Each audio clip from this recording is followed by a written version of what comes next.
Before diving into this incredible story, remember to subscribe to the channel and turn on notifications. Here, every story has something to say, and you won't want to miss a single one.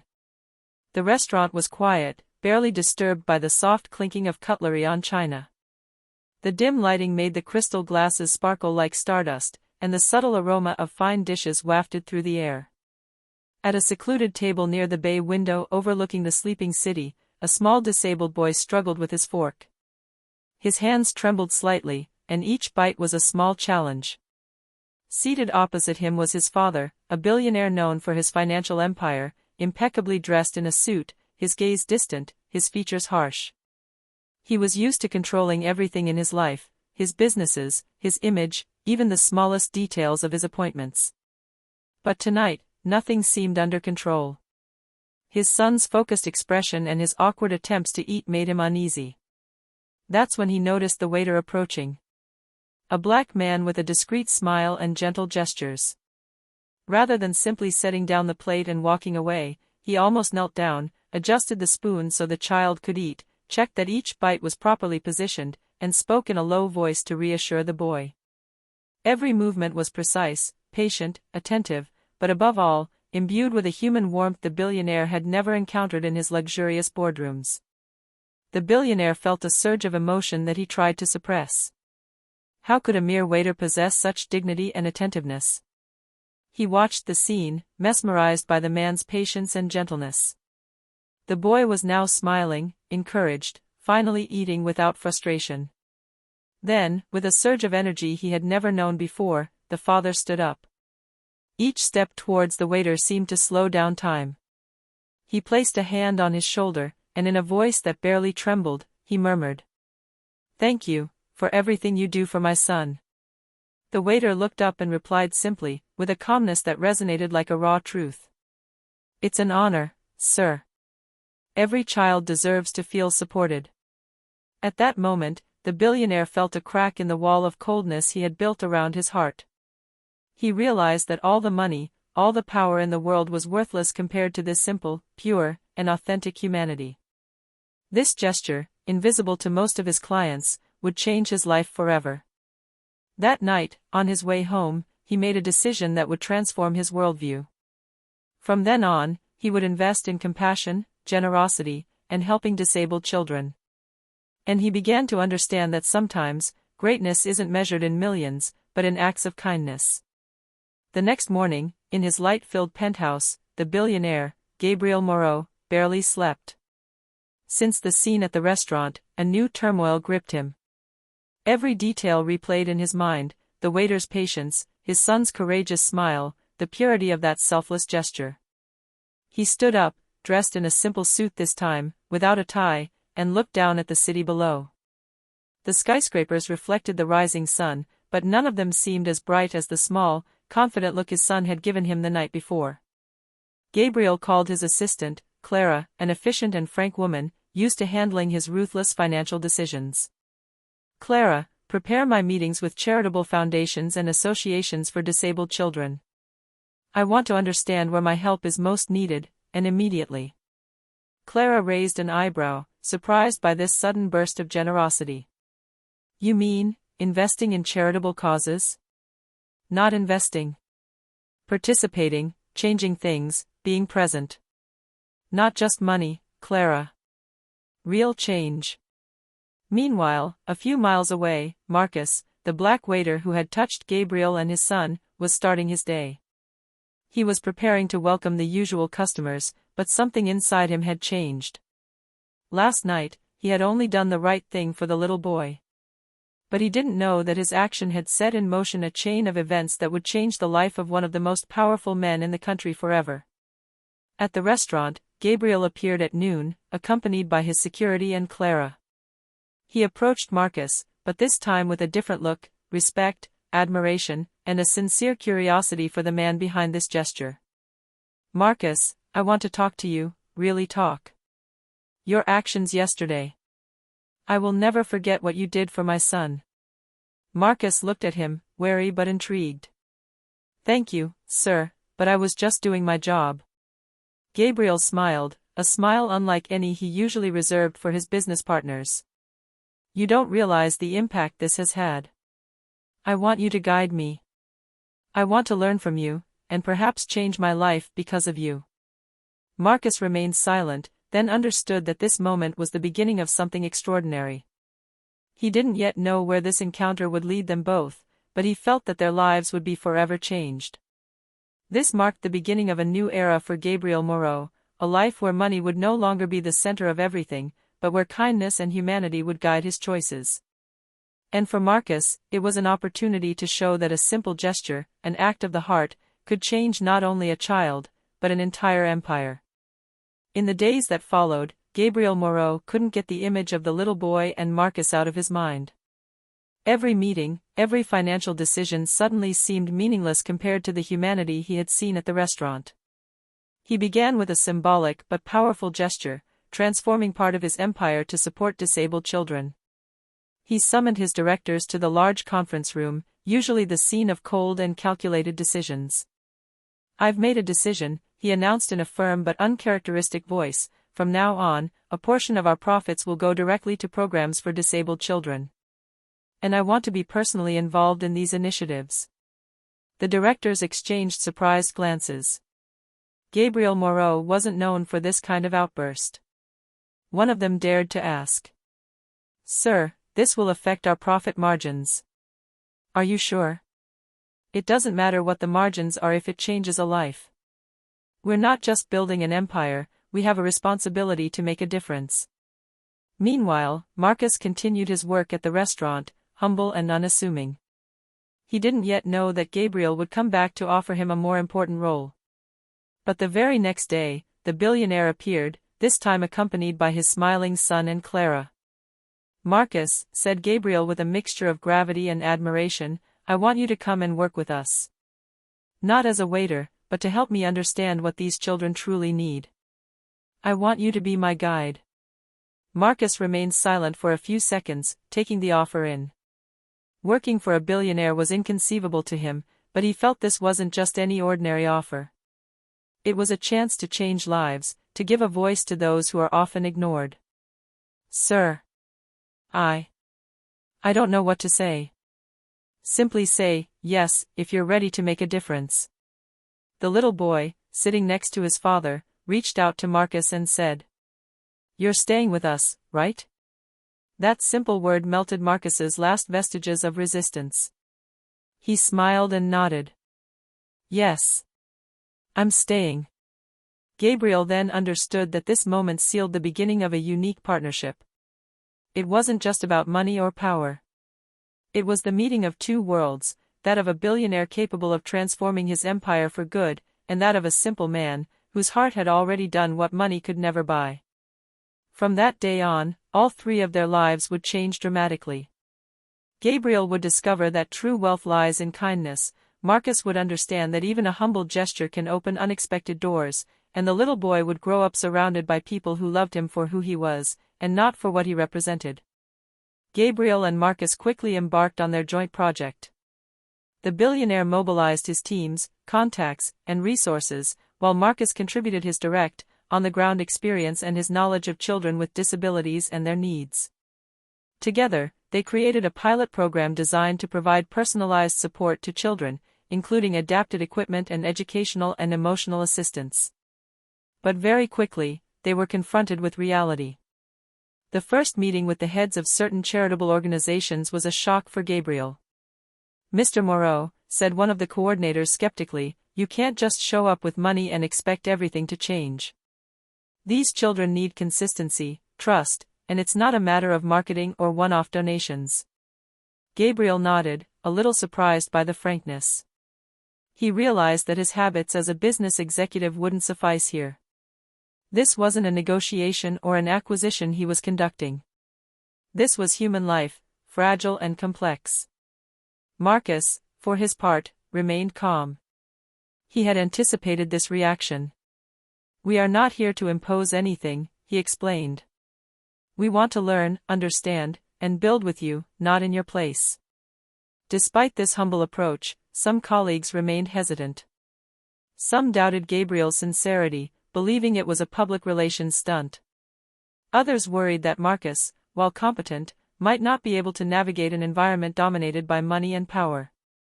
But Gabriel was determined. Every evening, he thought back to his son at the restaurant, to Marcus's simple yet powerful gesture, and to that smile that no amount of wealth could buy. He knew then that he couldn't give up. A few weeks later, they organized the first pilot workshop for children. Marcus demonstrated how to interact with them, encourage them, and support them in their daily tasks. Gabriel observed, sometimes clumsily, but with genuine attention, learning to listen, understand, and guide. Gabriel's little boy, who attended the first sessions, beamed with happiness. He saw his father change, but above all, he saw Marcus, a man he admired, fighting for him and for other children. And that's when Gabriel understood a crucial truth: changing an empire was difficult, but changing people's hearts, their perception of life and human value, was even more complex. Yet, with patience, listening, and sincerity, he knew it was possible. This chapter of their lives was only the beginning. The challenges would multiply: skepticism, bureaucracy, financial obstacles, but also lessons in humanity that no amount of money could ever buy. A few months after the program's launch, Gabriel and Marcus had managed to reach around 30 disabled children. The progress was visible: smiles on their faces, renewed confidence, easier learning. But the success also attracted skeptical looks and criticism. One morning, Gabriel received a call from one of the major partner associations. "Mr. Moreau, we have some problems. Some donors no longer want to collaborate if you personally manage the program. They find it inappropriate." Gabriel felt a cold anger rising within him. Inappropriate, he thought. Helping children would be inappropriate for them? Marcus, standing beside her, placed a hand on her shoulder. "Don't let anger guide you. We knew it wouldn't be easy. But that's no reason to give up." The next day, Gabriel and Marcus went to a crucial meeting with key donors. The room was cold, the looks harsh and judgmental. One of the men, an influential financier, blurted out, "Mr. Moreau, all this is very well, but aren't you turning your philanthropy into a personal project? That's not professional." Gabriel took a deep breath, looked at his son sitting next to him, and replied calmly but firmly, "This isn't a professional project. It's a matter of the heart. And if I have to choose between preserving the image of a billionaire and helping children live better lives, the choice is made." A silence fell. The donors, surprised by Gabriel's sincerity and determination, exchanged embarrassed glances. For the first time, money seemed powerless against conviction and truth. After the meeting, Marcus and Gabriel went out into the adjacent park. Gabriel's son ran towards them, laughing loudly, holding in his hands a drawing he had made for the program. "Dad, look! It's you and Marcus as superheroes." Gabriel felt his heart clench. Those smiles, those innocent gestures, were worth more than all the wealth in the world.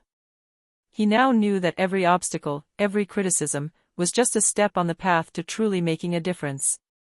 Marcus, observing the scene, smiled in turn. He knew that the battle to change mentalities would be long and difficult, but with Gabriel by his side, and the little boy as inspiration, he felt ready to face whatever came his way. This ordeal had shown them one essential thing: true strength does not lie in money or power, but in conviction, patience, and the ability to remain true to one's values, even in the face of opposition. And that's how their mission truly began. One sunny afternoon, while the program was proceeding normally at the center, bad news arrived: one of the main sponsors had just withdrawn its funding. The reason: budgetary concerns, and uncertainty about direct management by Gabriel Moreau. Gabriel felt a wave of frustration rising within him. After all the work done, after all the visible progress in the children, a simple withdrawal of funds could make everything falter. Marcus placed a firm hand on his shoulder. "Gabriel, you know what this means.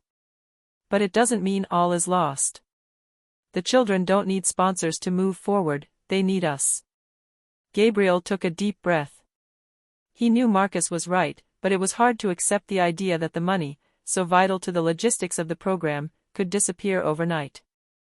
The little boy, sitting next to him, looked up and said innocently, "Dad, we can still continue, right? With Marcus, it'll be fine.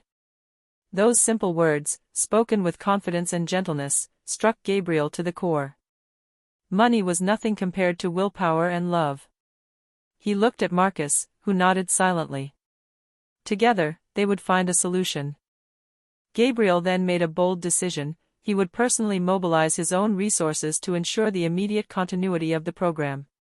He called upon his team to reallocate funds, optimize the budget, and ensure that each child would continue to receive the support they needed. In the days that followed, Gabriel, Marcus and the little boy worked side by side to strengthen the program, recruit new partners, and prove that their project was not fragile, but solid in its sincerity and commitment. This ordeal also strengthened the bond between them. Gabriel's son saw his father change not only as a businessman, but also as a caring and fair parent. Marcus understood that, despite the power of money, what truly mattered was consistency and passion for a cause. Gabriel then understood that every obstacle was a lesson. True strength lies in perseverance, in the courage to continue despite unforeseen events, and in the choice to never abandon those who matter most. And so, facing the first storm, the trio emerged more united and determined than ever, ready to transform not only the program, but their entire vision of life and success. A few weeks after the funding crisis, Gabriel and Marcus's program began to attract the attention of the local media. Journalists came to film the workshops, interview the children and their families, and document the transformation that the duo had initiated. Gabriel, who had always avoided the limelight, suddenly found himself at the center of cameras and questions. Photographers and reporters weren't just interested in the children, they wanted to know why a billionaire would decide to get personally involved in a program of this magnitude. "Mr. Moreau," asked a journalist, microphone thrust in front of him, "some critics claim that you are using this program to improve your public image. What is your response?" Gabriel took a deep breath and replied sincerely. "I'm not trying to improve my image. I'm trying to change lives. If my name contributes to that, it's not important. What matters are the children and the possibility of offering them a better future." Meanwhile, Marcus watched the scene, proud but cautious. He knew that media exposure could attract critics, skeptics, and even enemies ready to exploit the slightest weakness. And, as expected, the reactions were swift. Some major donors, fearing that their influence would be overshadowed by media attention, began to hesitate. Other companies indicated that they did not wish to be associated with such a high-profile and risky project for their image. But Gabriel and Marcus remained focused.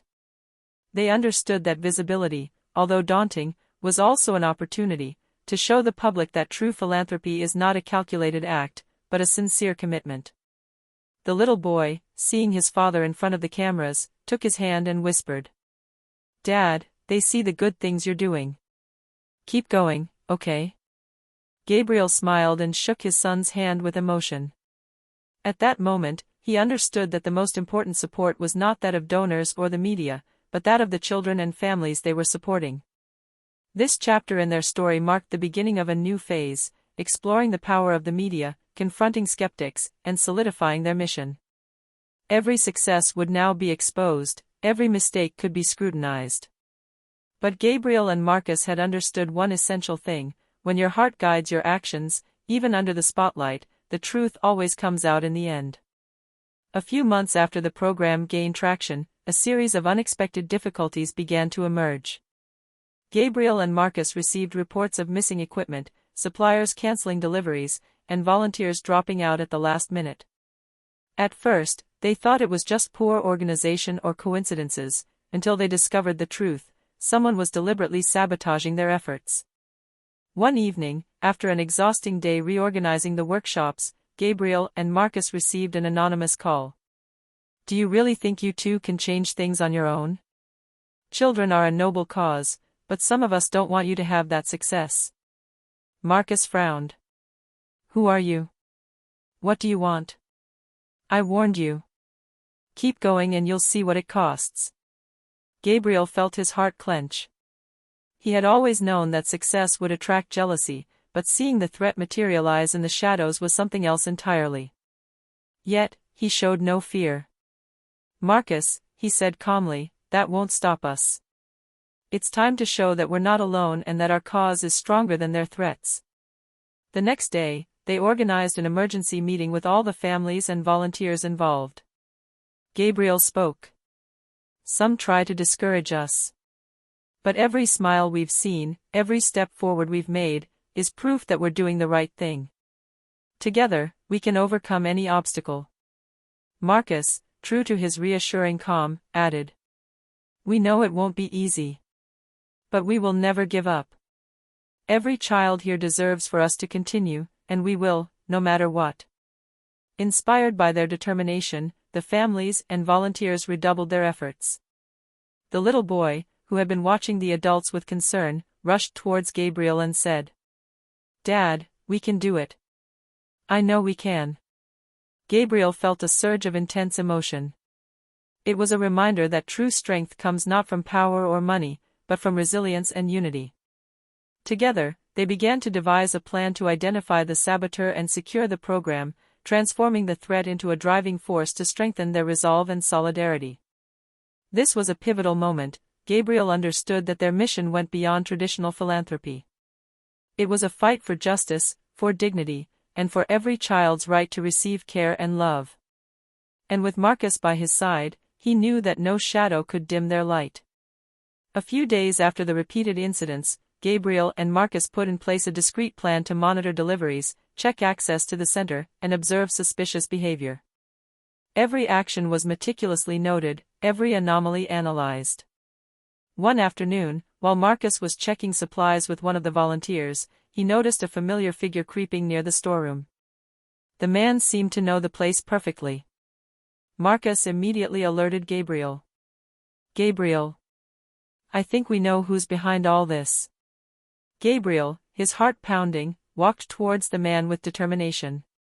When they confronted the suspect, the tension rose. He was a former business associate of Gabriel's, a man jealous of his success and convinced that he did not deserve this public attention for his philanthropic actions. You're behind all this? Asked Gabriel, incredulous and angry. Yes, the man admitted coldly. You think you can redeem yourself by helping children? You're just a billionaire looking for publicity. I just wanted to remind you that everything has a price. Marcus steps forward calmly. You're mistaken.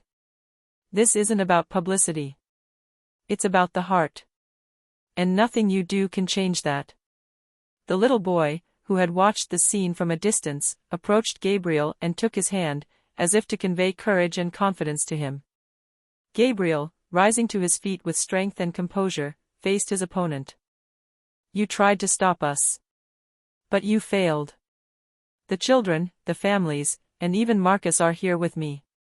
What you wanted to destroy, we will rebuild stronger. Realizing his threat had failed, the former collaborator left the center, but not without casting one last defiant glance. Gabriel knew this might not be the end of the struggle, but he had gained something far more valuable, the certainty that his commitment was sincere, solid, and capable of withstanding external attacks. The program resumed immediately, strengthened by this ordeal. The volunteers, moved by Gabriel and Marcus's determination, redoubled their efforts. The little boy smiled again, confident that his father and Marcus were protecting what truly mattered. That day, Gabriel understood a profound lesson. Obstacles often come from those we believe to be close, but true loyalty, true strength, is revealed in the way we stand by others when everything seems to be falling apart. And for the first time, he felt that the program was no longer just a philanthropic endeavor. It had become a family, an unwavering commitment, and a symbol of humanity in the face of the shadow of jealousy and fear. A few months after the confrontation with the former collaborator, Gabriel and Marcus's program had found unshakable stability. The workshops multiplied, new families joined the initiative, and even some former skeptics recognized the effectiveness and sincerity of their work. One morning, Gabriel received an unexpected call from a major national television network. Mr. Moreau, your actions inspire hundreds of families. We would like to produce a report to show the impact of your program. Gabriel hesitated for a moment. Media attention had never been his goal. But he understood that this visibility could change even more lives. He accepted. On the day of filming, the beaming little boy guided the cameras through the workshops. He showed the children learning, playing, and progressing, and proudly explained what Marcus and Gabriel were doing for them. Gabriel, observing the scene, felt a profound emotion wash over him. He turned to Marcus. "You see that, Marcus? All of this, it's thanks to you." Marcus shook his head, a discreet smile on his lips. "No, Gabriel. It's thanks to you that you chose to change. I'm just showing the way." Then one of the mothers, moved to tears, approached and said, "Mr. Moreau, I will never forget what you did for my son. You gave him more than help, you gave him hope." The little boy took his father's hand and whispered, "Dad, look what we're doing together. We're really changing lives." At that precise moment, Gabriel understood the magnitude of what this seemingly simple gesture at the restaurant had unleashed. It had all begun with Marcus's patience and kindness towards his son, and had grown to touch hundreds of lives. He also realized a more personal truth: he had never been truly happy in his life as a profit-driven businessman. His real wealth now lay in those smiles, those trusting glances, and in the deep bond he had created with Marcus and his son. Gabriel vowed that this program would never end. Obstacles, criticism, or threats were irrelevant. Every child helped, every smile restored, was proof that humanity and kindness surpass all power or wealth. This chapter of their story was no longer just about a billionaire changing his life, but about a true movement of solidarity and humanity, capable of inspiring an entire country. The center echoed with laughter and joyful voices. The children played, painted, and learned together. Gabriel's little boy, as radiant as ever, ran from one workshop to another, holding Marcus's hand and letting out bursts of laughter that seemed to light up the entire room. Gabriel stood apart, observing the scene. He felt a deep emotion overwhelm him. Every smile, every gesture of confidence, was living proof that his choice to change his life had been the right one. Marcus, standing beside her, placed a hand on her shoulder. "Do you see what we've built?" "Yes," replied Gabriel, his voice trembling. "But it's not just what we've built, it's what we've awakened in each of these children." Then the little boy approached him with a drawing he had made especially: Gabriel, Marcus, and himself, standing on a golden podium, surrounded by smiling children and outstretched hands. "Dad," he said, "look. We're heroes to them." Gabriel felt tears welling up. This drawing represented everything his money had never been able to buy him: true happiness, pride, and the certainty that his son saw him as a good and just person. He turned to Marcus.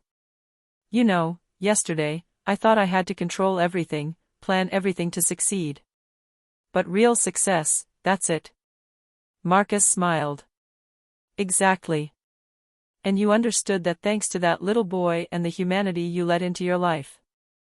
That day, Gabriel made a final decision: he would continue to invest time, money, and heart in the program, not for recognition, but for the real transformation of lives. He realized that true wealth is not what is accumulated, but what is shared, and that sometimes, a simple act of kindness can change not only a life, but an entire destiny. The little boy looked up at his father and Marcus. "We can always help more children, right?" Gabriel smiled and took his son's hand, then Marcus's. "Yes, always. And we're going to do it together." As the sun dipped below the horizon, illuminating the children's faces, Gabriel finally understood: he had found what his money couldn't buy. A mission, a family, and the certainty that every act of kindness, however simple, could change the world. And in this center, surrounded by laughter, colors, and hope, a new life truly began, for Gabriel, Marcus, and especially for all the children they would now touch. 5 years had passed since Marcus's first act of kindness toward Gabriel's son at the restaurant. The Center for Disabled Children had grown beyond all expectations. It now had several branches across the country, reaching hundreds of children and their families, and serving as a model for other philanthropic initiatives. Gabriel, sitting in his office overlooking the main center, watched the children playing in the courtyard. His son, now more confident and independent, was leading a group of children in a drawing workshop, just as he had done years before with Marcus. Gabriel's heart overflowed with pride and emotion. Marcus, always discreet but essential, coordinated activities and trained new volunteers. His smile had remained the same, but now it shone with profound gratitude. A simple gesture had triggered a chain of transformations far greater than anything he could have imagined. Gabriel turned to his son. "You see all this? It's thanks to you and your curiosity to want to learn and share." The boy smiled and replied, "No, Dad, it's thanks to you and Marcus. You've shown us that every child can be a hero in their own way." Gabriel then realized that the true legacy he was leaving to his son was not money or power, but compassion, resilience, and the courage to do good. The sun was setting over the center, illuminating the children's laughter and the warmth that filled the place. Gabriel felt a peace he had never known in all his financial transactions or professional achievements. He finally understood, true wealth is not measured in millions, but in lives transformed, in smiles brought forth, and in hope sown. And so, what had begun as a simple act of kindness in a restaurant had transformed into a lasting movement, proving that generosity and humanity can change lives, and even an entire world. Gabriel, Marcus, and his son stood side by side, watching the children play. A simple glance exchanged was enough to understand that, from now on, they formed a family united by heart, mission, and hope. Life had changed, for them and for everyone they had touched. And they knew this change would continue, generation after generation.